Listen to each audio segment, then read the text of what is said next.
In this video, I will guide you through a problem in Smith's Organic Chemistry. I'm Stoddard, founder of Study Chem, the place for students to turn for higher grades in OChem. Let's get started. In question 16, we have this reaction, and we're asked to explain why two substitution products are formed in the following reaction.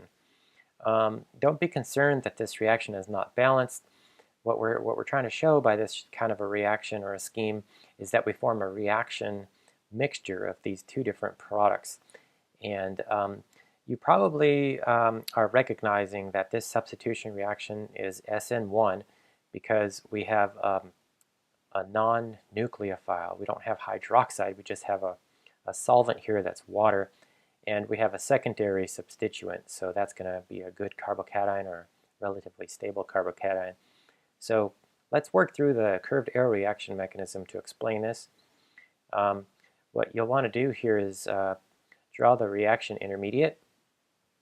Chlorine leaves, and we form a secondary carbocation.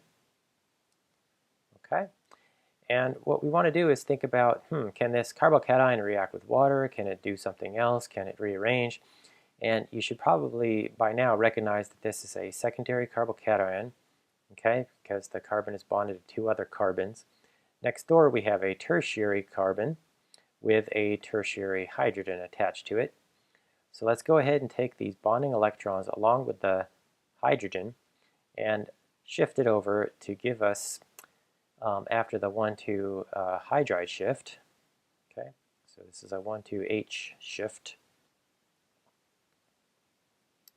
This is going to give us a tertiary carbocation. Okay. Now, what can happen at this point is that we could have water engage the carbocation. So water here, HOH, we could take these lone pairs on oxygen and go ahead and attack the carbocation. And what we'll get is a protonated alcohol. So I'm going to redraw the molecule kind of so it matches up with the product here. So we have water that's come in, okay, with a positive charge there. We've got two methyl groups, right? Methyl going up, methyl coming down are now drawn over here. And we have this ethyl group to the right.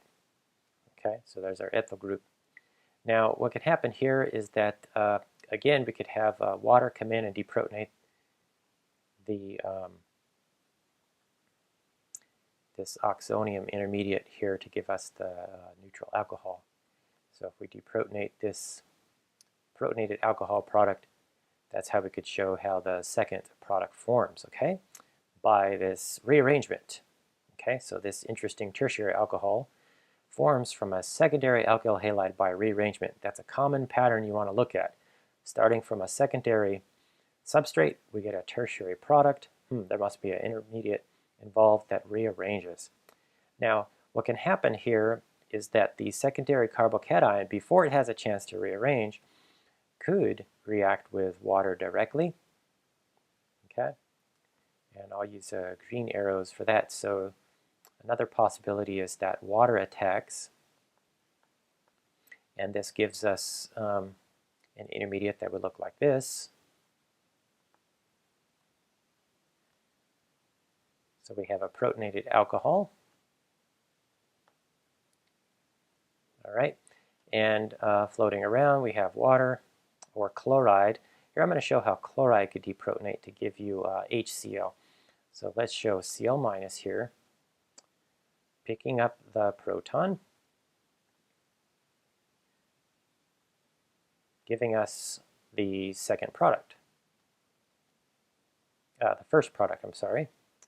So this would give us a secondary alcohol, which is this molecule here. And the chlorine picks up the hydrogen, and it kind of shows how the HCl is formed. Water or chloride could deprotonate in this last step of both of the mechanisms. Okay, so this adequately explains why two substitution products are formed. There's a rearrangement. Water can attack the rearranged tertiary carbocation, or water could attack the secondary carbocation, giving you a reaction mixture. Thanks for watching.